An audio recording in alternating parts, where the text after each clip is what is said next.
Well, if there's one thing that lockdown's done, it's grind almost everything and almost everyone to a halt and given lots of people a ton of extra free time. But it's limited the amount of things you can do with that free time to stuff that can be achieved while locked in a room all day every day and trying to hold on to any vestige of sanity.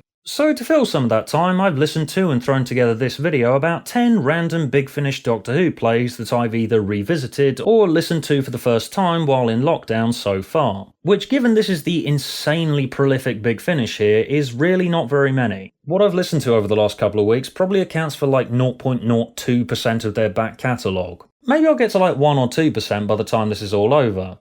That's if this goes on until at least 2024, because 1 or 2% is probably about 1,000 plays. Maybe my listen rate will be at like 8% of their grand total by the time of my death. Because there are so many plays to choose from, I just decided to pick out some random ones, because I've pretty much accepted at this point that I'm never going to have any kind of complete Big Finish listening experience, and there are so many gems that I might never have stumbled across if I wasn't selective in my listening. Anyway, we're going to start with some of the more recent monthly series plays. For the most part, the last 10 years or so of their monthly plays have been structured as trilogies. They put out 3, 5th, 6th or 7th Doctor plays in a row and rotate the Doctors on that basis. Usually they've got a single plot thread running through them, though not always, and it's usually not that vital. Like with the classic show, you can still pick up pretty much any monthly play and mostly have a complete picture of what's going on. One that people have been suggesting I pick up for a while now is Static, a 6th Doctor horror piece featuring original Big Finish companions Flip, a working class girl from 21st Century Earth and who's kind of an answer to Rose in some ways, and also Constance, who worked at Bletchley Park in 1944 and who speaks with this nice early days of British broadcasting watch with mother accent. As a TARDIS companion duo, I really like how we have the archetypal New Who companion complementing Big Finish's tendency towards having companions from different time periods and or alien civilizations, which highlights the different perspectives that different types of companions can bring to their travels with the Doctor. And it's why I wish that New Who would occasionally do the odd companion from a different time period or alien civilization, cause, you know, variety is nice. Anyway, so Static is set at a caravan park in the countryside where the eccentric owner has banned all use of TVs, radios and phones. And a couple who've come on holiday who've brought their TV with them soon find out that the reason he's done that is that you can pick up static noise on the site that carries terrifying ghostly voices. And when the Doctor, Flip and Constance show up, they find that the static noise has the power to bring loved ones back from the dead. Static is a ton of fun. It's incredibly atmospheric, and I especially enjoyed Percy, the deranged site owner, who's kind of like this demented, inexplicable League of Gentlemen type character, who you're never quite sure of and whose uncertain behaviour forces nervous laughter. Static's also a really strong character piece. The setup of having a character who's been recently bereaved, finding that her boyfriend has secretly brought her to this place on purpose because he knows that you can bring loved ones back from the dead here, makes for some incredibly compelling drama. My only real complaint about Static is that it doesn't leave a whole lot to the imagination. It does explain literally everything that happens, and while you want that in some cases, in this specific case, I think the idea is ripe for some real cosmic Lovecraftian horror at the thought of the unseen and the unexplained. Static is full of incredibly vivid, horrific, mystery-evoking imagery of voices in the static and stumbling across dead loved ones in the forest. And I just thought that presenting us with this and then working us to a resolution while leaving some bits to the imagination would have been a lot stronger than explaining all of it. Don't get me wrong, what's here is incredibly strong though. Definitely recommend this one. Another recent Big Finish critical darling that I had a lot of fun with is Aquitaine. The 5th Doctor, Nyssa and Tegan arrive on a spaceship called the Aquitaine, which is manned by an AI called Hargreaves, who tends to the overgrown flowers in the botanical deck and the carnivorous moss that's been growing all over the spaceship. His crew vanished decades ago, and as the Doctor, Nyssa and Tegan wander the corridors of the spaceship that's notably flying around a black hole, they can hear and feel the ghostly presence of the missing crew members. Aquitaine is bloody marvellous, and I was pretty much hooked from the word go. It's like this strange cross between The Hitchhiker's Guide to the Galaxy and Annihilation. Hargreaves is this quirky, chirpy and eccentric British robot who's noticed that something strange is going on, but he mustn't grumble, there's plants to tend to. And all the while you can feel the presence of a story happening just out of the Doctor and his companion's reach. As the story goes on, Nyssa and Tegan end up vanishing into different time zones, and they begin to interact with the missing crew members, and we build up a bigger picture of what's happened here. As the plot slowly unravels, it turns into this epic about time fractures, infectious plants and mad science, and under any other circumstances it might feel cluttered and like there's too many ideas on display, but the script is so charming and wonderful that I couldn't help but feel immensely warm to it. If you want a play to help lift your spirits in these depressing times, I'd highly recommend Aquitaine. The next one I listened to was Wirren Isle, which I remember buying in some random Big Finish sale several years ago. Anyway, so in this one, Earth has been abandoned for centuries, and a family beamed down to a deserted frozen Scottish loch as a part of an effort to start recolonising Earth, and they're accidentally joined by the Doctor and Flip, who'd only just recently met him at this point. And they soon find out that the transmat doesn't work and that they're all trapped in this frozen landscape, and they discover a mysterious substance that was being eaten by the missing inhabitants. And then they discover that, of course, the forest is populated by Wirren. Which, duh, of course. I mean, their name's in the title. Really, Doctor, the name in the title should always be a clue as to who you're dealing with here. Although this does sound like your bog standard sci-fi horror setup, I enjoyed Wirren Isle a lot, mostly because of the revelation that the mother and the father lost their son in an accident when they came to this place many years ago. And now, upon returning, characters start encountering a Wirren that's using the voice of their dead son. Wirren Isle's got this really strong and downright horrific emotional hook to it that makes it stand out for me. Overall, it's a nice little survival horror piece. I found myself really invested in the group's efforts to escape the island. Oh, and the music is amazing. The soundtrack's got this really nice and wistful folky twang to it. It's really evocative and makes you actually feel like you're there in this beautiful, dark and frozen landscape.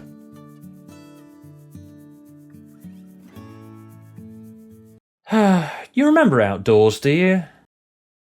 I remember the outside world. Memories.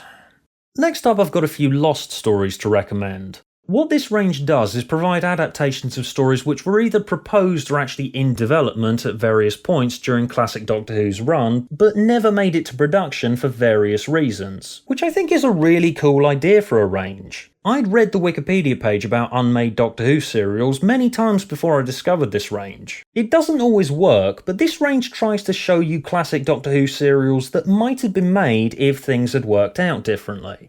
The most famous unmade story that's been brought to life in this range is The Masters of Luxor, which was originally proposed as the second ever Doctor Who serial, but was passed over in favour of Terry Nation's The Daleks. And clearly this was the first ever major mistake made by a Doctor Who showrunner. Oh yeah, go ahead and make something pandering and popular, why don't you, Verity Lambert? Instead of doing this beautiful, rambly mess of a story about a society of robots who are trying to create the perfect human. If it had been made, The Masters of Luxor would almost certainly not have captured the public's imagination like The Daleks did, because it does go on a bit and is at least twice as long as it needs to be. Episodes 1 and 2 are pretty bloody good though. So the Doctor, Susan, Ian and Barbara wind up trapped on a seemingly dead world inside an alien pyramid populated by initially lifeless robots. It's very moody and atmospheric, and given it comes from so early on in Doctor Who's lifespan, it feels almost ancient and mythical. The first couple of episodes truly live up to the Lost Story's purpose as a range, because you almost feel like you're not supposed to be hearing this.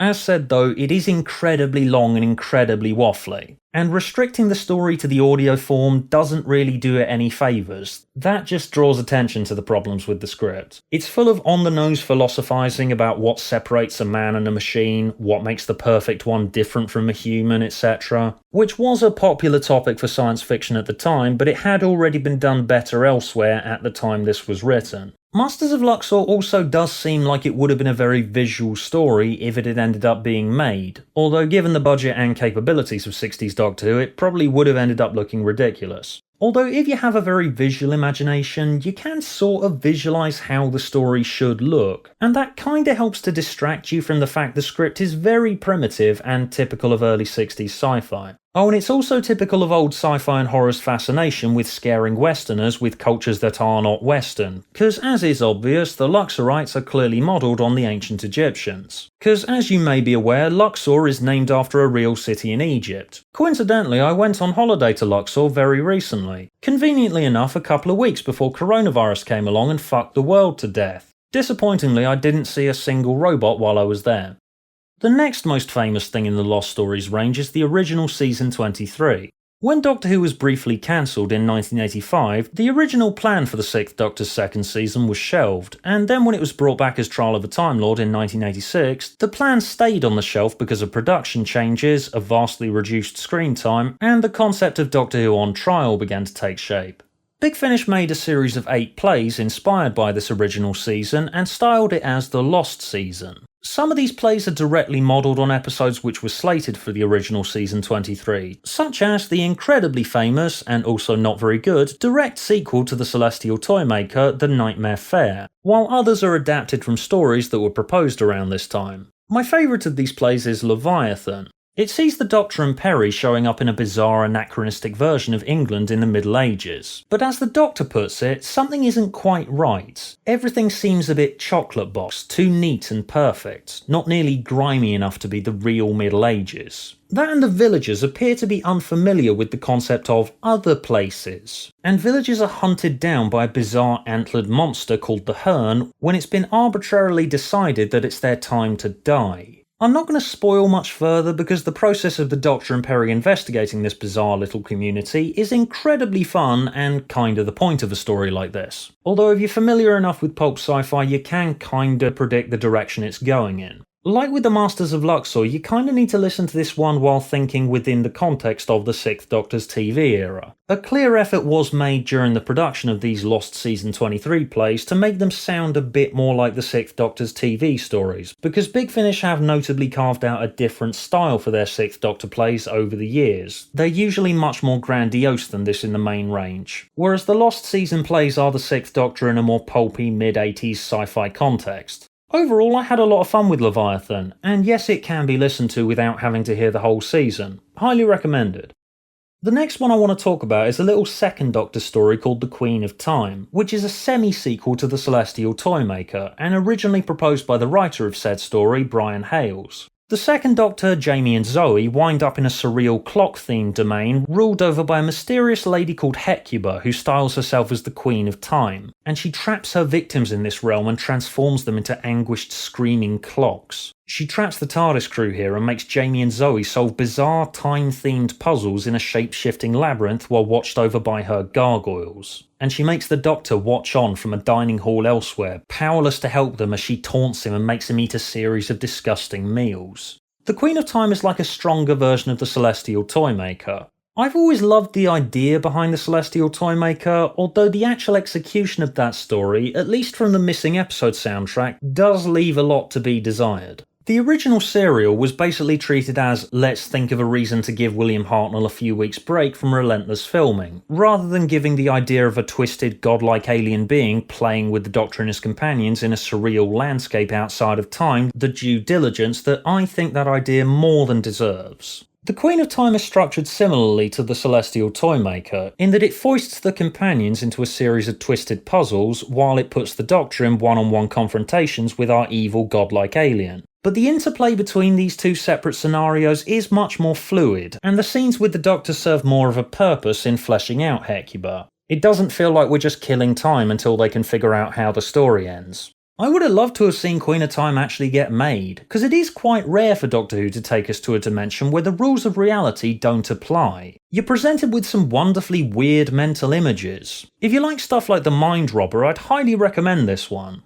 Next we're going to go to a little run of unmade 5th Doctor stories, the best of which is easily The Elite, originally proposed by Barbara Clegg, who wrote the hideously underrated 5th Doctor serial Enlightenment. The Elite is kinda like a proto-Ender's Game. The Doctor, Tegan and Nyssa arrive in a fascist society where young people are ruthlessly trained from a young age to run war programs by computers that take out insurgents across the planet. It's kinda like a dystopian Roald Dahl story in some places. There's this wonderful little moment where the Doctor almost gets executed for giving the children some chocolate. I am going to have to slightly spoil this one because the midway reveal is an interesting point. So the society is being manipulated by a lone damaged Dalek who's taken on the role of a high priest, and it's using an amalgamation of church and state to shape the society as it sees fit. There's also elements of Dalek in here, in that it's emphasising just how much damage a single Dalek can do. This in terms of the Dalek's ideology rather than its firepower. It's managed to twist and warp an entire society in such a short space of time. It would have been very interesting if this had actually made it through to production in the 80s, because it is wildly different to the type of Dalek stories that were being made at the time.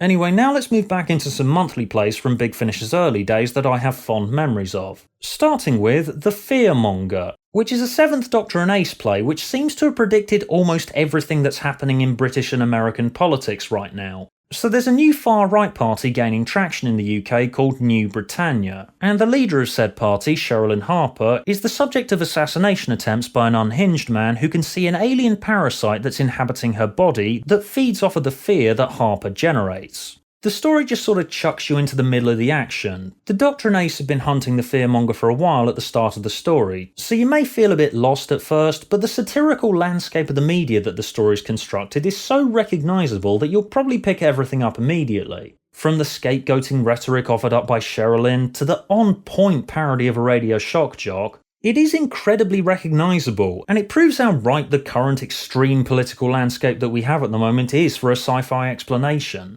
Extremism exists and it always has avenues to take hold in society, that's a separate issue, but this alien parasite has come along to stir things up and get that process moving faster and faster so it can feed off human fears. And that's fears that the far-right extremist is whipping up, as in the fear of the other, but also people who fear how things might turn out if the aforementioned far-right extremist takes hold. There is self-reflection in this play as well when it comes to the assassin who's obsessed with taking out the alien parasite. The story doesn't really stop and lecture you. Well, maybe a couple of moments. But for the most part, it's built its political commentary into the action in a deft and incisive way. I love The Fearmonger to bits, although given how distressingly relevant it is, it might hit a bit too close to home for some people. Next up, I've got a highly experimental recommendation, Creatures of Beauty. Doctor Who was still off air at this point, so Big Finish had much more freedom for creative exploration, so at around this time they were experimenting with different narrative forms. You got stuff like Flip Flop, where you got 2 discs which can be listened to in either order, and Creatures of Beauty, which in many ways is a typical Doctor Who story, but that's been told out of order. So a planet called Veln has seen an ecological disaster caused by an alien race called the Aquitaine that's polluted their atmosphere and caused the sky to change colour and many inhabitants to start physically mutating and become twisted and hideous over the course of multiple generations. The listeners dropped into the middle of a cruel, confusing and uncaring world where beautiful, non-mutated people such as the Doctor and Nyssa are suspected to be Aquitaine agents. You're never quite sure whereabouts you are in the story. We start somewhere near the end and mostly work our way backwards, with bits of context worked into the out-of-order scenes along the way that drip-feed you pieces of the bigger picture. I found it interesting how the structure of the story has been purposefully disfigured in a metatextual way that reflects the way the society of Veln has been disfigured, both physically and politically. There's also elements of class warfare in there. You got characters who found a way to escape a disfigured life, and who are regarded with disdain by those who've suffered with it. The story might have made a lot more sense if it had been told in order, but telling it like this makes it much more immersive in my opinion. I found myself suddenly engrossed in the politics, in second-guessing characters' motives, and I was never quite sure who to trust because I knew I hadn't been given a complete picture. Creatures of Beauty is one of the weirdest, most complex experiences in Big Finish's gargantuan discography, but I wouldn't have it any other way.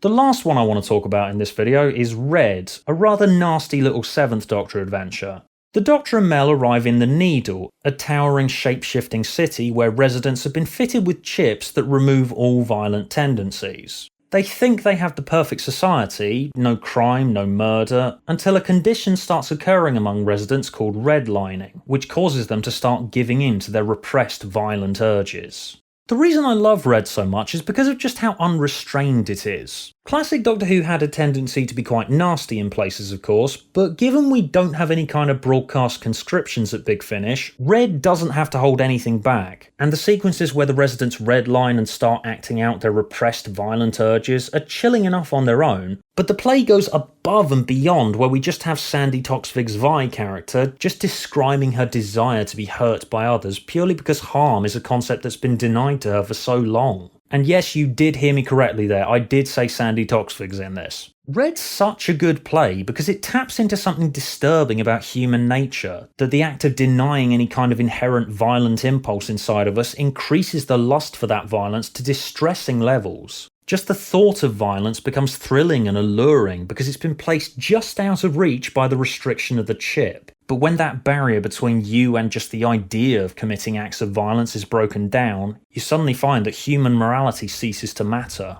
And all you can see in that moment is red. Red. Red. Red. Red. Red. Red. Red.